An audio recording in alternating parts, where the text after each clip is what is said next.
Kayamkulam Kadisha orthodox കത്തീഡ്രലിന്റെ കൃഷ്ണപുരം യൂണിറ്റായ saint Thomas ആത്മീയ സംഘടനകളുടെ സംയുക്ത കൂട്ടായ്മ ക്രിസ്മസ് കരോൾ നടത്തി. കരോൾ സർവീസ് കാദിശ കത്തീഡ്രൽ സഹവികാരി ഫാദർ ബിനു ഈശോ ഉദ്ഘാടനം ചെയ്തു. കായംകുളം കാദിശ ഓർത്തഡോക്സ് കത്തീഡ്രലിന്റെ കൃഷ്ണപുരം യൂണിറ്റായ സെന്റ് തോമസ് ആത്മീയ സംഘടനകളുടെ സംയുക്ത കൂട്ടായ്മ ക്രിസ്മസ് കരോൾ സംഘടിപ്പിച്ചു. കരോൾ സർവീസ് കാദിശ കത്തീഡ്രൽ സഹവികാരി ഫാദർ ബിനു ഈശോ ഉദ്ഘാടനം ചെയ്തു. കർത്താവിനാൽ അനുഗ്രഹിക്കപ്പെട്ടവരെ, കായംകുളം കാദിശ കത്തീഡ്രൽ ദേവാലയത്തിന്റെ ഭാഗമായ കൃഷ്ണപുരം ഭാഗത്തുള്ള പ്രാർത്ഥനായോഗത്തിന്റെയും ശ്രീ സമാജത്തിന്റെയും സൺഡേ സ്കൂളിന്റെയും എല്ലാ ആധ്യാത്മിക പ്രസ്ഥാനങ്ങളുടെയും സംയുക്ത ആഭിമുഖ്യത്തിലാണ് ഈ വർഷത്തെ കരോൾ. ഈ കൃഷ്ണപുരം ഭാഗത്തുള്ള ഇവിടുത്തെ കാര്യങ്ങളോട് സഹകരിക്കുന്ന ഭവനങ്ങൾ സന്ദർശിക്കുന്നത്. പ്രത്യേകിച്ച് ക്രിസ്മസ് എന്ന് പറയുന്നത് കർത്താവിന്റെ തിരുജനനത്തിന്റെ വലിയ സന്തോഷം. ദൈവം നമ്മോടുകൂടെ ഇമ്മാനുവേൽ എന്നാകുന്നുവല്ലോ തിരുവചനം നമ്മെ ഓർമ്മിപ്പിക്കുന്നു. പാപത്തിൽ വീണുപോയ മനുഷ്യനെ വീണ്ടെടുക്കുവാൻ മനുഷ്യനായി കടന്നു വന്ന തമ്പുരാന്റെ ജന്മദിനത്തെ ആഘോഷിക്കുന്ന ഈ വലിയ സന്തോഷ നിമിഷത്തിൽ ആ തിരുജനനത്തിന്റെ വലിയ സന്തോഷം ഞങ്ങളുടെ ഭവനങ്ങളിൽ അറിയിക്കുവാൻ ഞങ്ങൾ ഒരുങ്ങുന്നു. ഇതിന് നേതൃത്വം കൊടുക്കുന്നവരെയും കഴിഞ്ഞ കാലങ്ങളിൽ നേതൃത്വം കൊടുത്തവരെയും ഇതിൽ പങ്കെടുക്കുന്നവരെയും ദൈവം തമ്പുരാൻ അനുഗ്രഹിക്കട്ടെ. സന്തോഷത്തിന്റെയും സമാധാനത്തിന്റേതും അനുഗ്രഹത്തിന്റേതുമായ ഒരു ക്രിസ്മസ് നേരുന്നു. ദൈവം നമ്മെ അനുഗ്രഹിക്കട്ടെ.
Kayamkulam Kadisha orthodox cathedral secretary Ranjan Mathew, പ്രാർത്ഥനായോഗം secretary Raju Varghese, managing committee അംഗങ്ങളായ John T, Ponnamma Babu, Krishnapuram Sunday school head mistress Binsi തുടങ്ങിയവർ നേതൃത്വം നൽകി.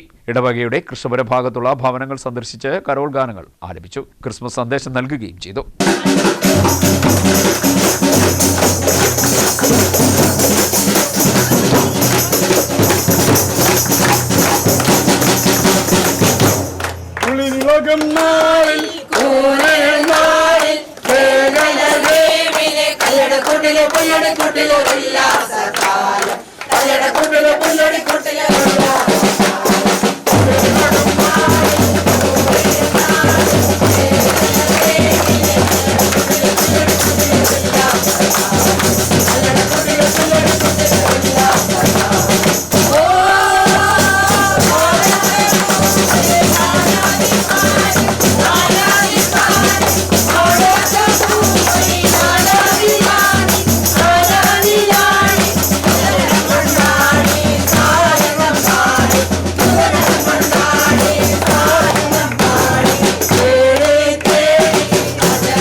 ന്യൂസ് കായംകുളം.